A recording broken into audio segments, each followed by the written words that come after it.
বন্ধুরা, how are you all? Welcome to my একপা star thought. আশা করি তোমরা সবাই ভালো আছো, সুস্থ আছো, উন্নতি করছো। দেখবো আগামী দিনের কি এনার্জি আছে।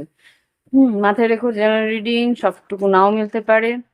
তো কিছুটা হয়তো মিললেও কিছুটা নাও মিলতে পারে। আর এই জেনারেল রিডিং গুলো কালেকটিভ। তো আজকে যদি মানে তুমি ডেট ওয়াইজ তো আমি করি না, তো সুতরাং যখনই দেখবে তার আগামীকালের বা আগামী দিনের এনার্জি তুমি পেয়ে যাবে।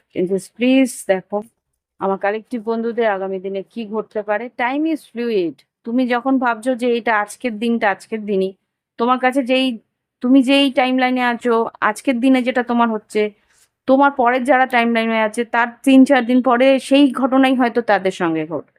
তো কখন কি ঘটছে সেটা এনার্জির সঙ্গে মিল খেলেই হলো। তো এখানে যেটা দেখি, জাস্ট প্লিজ আমাকে দেখাও আমার কালেকটিভ বন্ধুদের আগামীকাল কি এনার্জি আসতে পারে। 3টে থেকে 4টে কার্ড দাও। এখানে 5 অফ কাপস, জাস্টিস আর হারমেট আর 9 অফ সোর্স। আচ্ছা, এখানে যা দেখতে পাচ্ছি একটা কিছু ন্যায়, উম, কিছু মামলা মোকদ্দমা চলছিল, হতে পারে তুলা রাশি বা যেহেতু মেজর মেজর কারণে এসছে আমি বলে দিচ্ছি। আহ বৃশ্চিক, মীন, কর্কট, তুলা রাশি, কন্যা রাশি, তুলা, কুম্ভ, মিথুন এখানে আছে। তো এখানে যা বুঝতে পারছি যে কোনো রকম ভাবে কোনো আহ মামলা মোকদ্দমা চলছিল। মামলা মোকদ্দমাতে এখানে কিছু একটা তোমার ক্ষতি হয়েছে, সেটা নিয়ে তুমি ভাবনা চিন্তা করছো, বা সেটা কি করে ক্ষতিপূরণ করবে সেটা নিয়ে ভাবনা চিন্তা করছো। জাস্টিস আর হারমেট কি, 7 অফ সোর্ডস আর নাইট অফ ওয়ান্স। খুব সম্ভবত তোমাকে কেউ ফাঁসি দিয়েছে বা দিতে পারে। এখানে হঠকারী সিদ্ধান্তের জন্য হয়তো তুমি কোনো রকম ভাবে ফেঁসে গেছো। তো সেখান থেকে কিভাবে বেরোবে সেটা নিয়েই ভাবনা চিন্তা করছো। Hermit, hermit, hmm, 8 of pentacles আর নাইট অফ কাপস। ইমোশনাল হয়ে রয়েছো, কিন্তু চেষ্টা করছো যাতে কোনো না কোনো ভাবে সেই পরিস্থিতি থেকে বেরোতে পারো। খাটনি করছো যাতে সেই পরিস্থিতি থেকে বেরোতে পারো। ওকে, দেখবো আগামীকালের এই এনার্জি রইলো। খুব সম্ভবত আস্তে আস্তে তুমি তোমার আহ মানসিক জোর মানে উইল পাওয়ারের জোরে বা তোমার কর্মক্ষেত্রে যে যোগদান, কর্মক্ষেত্রে যে তোমার ডেডিকেশন বা তোমার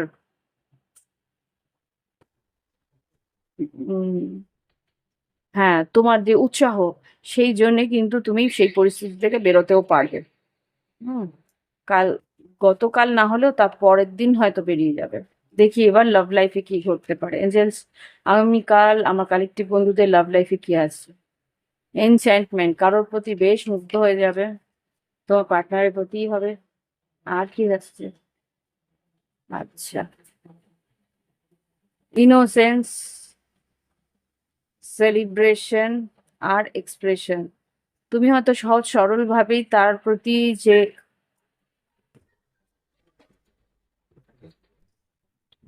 তো খুব সম্ভবত তুমি সহজ সরল ভাবে যে তোমার পার্টনারকে তোমার মনের কথা বলবে যে তুমি কতটা ওকে ভালোবাসো, কতটা ওর প্রতি আকর্ষিত। হ্যাঁ, হতে পারে যে তোমরা দুজন কোথাও সেলিব্রেট করতে গেছো বা হয়তো তোমাদের অ্যানিভার্সারি বা কিছু একটা সেলিব্রেশন তোমরা করতে যাচ্ছ। সেখানে কিন্তু দুজন দুজনকে তোমাদের দুজন দুজনের মনের কথা বলার জন্য কিন্তু আহ অস্থির হয়ে রয়েছো বা বলবেও।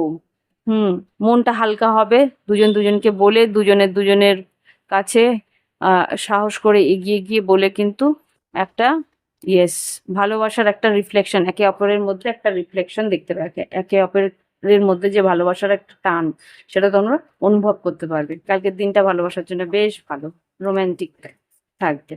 দেখি গাইডেন্স কি, গাইডেন্স এঞ্জেলস প্লিজ আমাকে গাইডেন্স দাও আগামীকালের।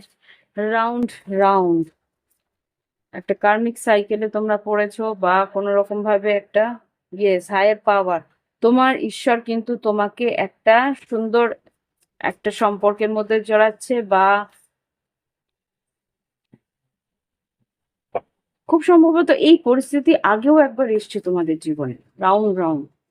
সেটা তোমরা বুঝতে পারছো যে সেই সময় হয়তো মন খুলে কথা বলোনি, এইবার হয়তো সেই এক্সপ্রেশনটা দিয়েছো। ইয়েস, ফ্লেক্সিবল আর নেভার এন্ডিং স্টোরি। খুব সম্ভবত আগেও এই পরিস্থিতিটা এসেছিল, তখন হয়তো সেইভাবে মন খুলে বলনি, কিন্তু এই মুহূর্তে তোমরা বলে ঈশ্বরেরও আশীর্বাদ থাকবে, সেই জন্য এই পরিস্থিতিটা একটা ফ্লেক্সিবল থাকবে, যে হ্যাঁ তুমি বুঝতে পারবে যে তার মনের মধ্যে কি চলছে, ও বুঝতে পারবে যে তোমার মনের মধ্যে কি চলছে। ওকে, তো এই হচ্ছে গিয়ে রিডিং।